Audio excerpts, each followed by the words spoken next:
Ikaw ang po, Brad.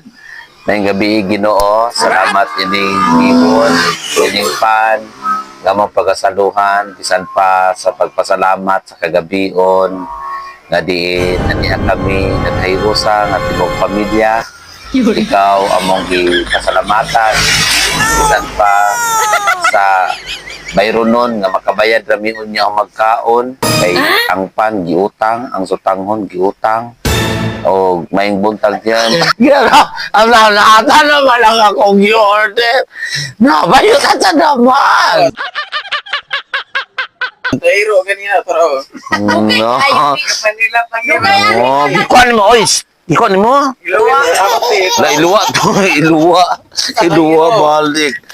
Sige na naman na. Ini.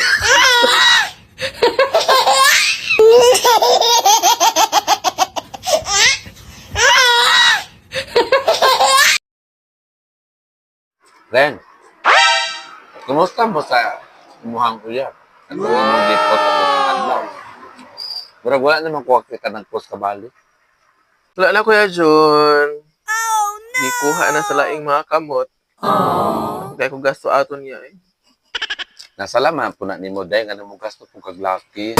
Gwapa jud na. Ulit kwarta-kwarta. Kung sa man niya, makikaon og mga Jollibee, mga fried chicken, sigligo og mga swimming pool, mga falls. Yan sa po yung nag-ilog nga bayot po na ng imong laki na. Okay ra po kay muhang ay nana ng iyang buhaton. Ipabarangay, uy. Sana ba tayo balaod karon nga. Kung i-abuse ang mga bayot, accepted na ba sa society? Pinalang kay sa aman. Dago pa man siya bayad. Huwag kag mayroon akong bayad. Di, bali na sa iya. So, kita nga mga bayot, no? Bayot naman yun ta. Pero dili kita magpakatanga. Kung ma-fall ganit na sa lalaki, dili yun natin ihatag ang kanan. So, pwede naman ng libre natin sila kaon, tagaan natin sila ang kwarta. Kung nakita po nato nga needs nila ang kwarta, kasi sabi mo sa tinuod lang, no, mga kapwa ko, mga LGBTQ plus I, na, ay ba? Nakuan lang ko, nga mong na-abuse ang mga bayot pag-abot sa financial nga ingon-ana nga mga issue tungod kay naara pud sa ato ang sala.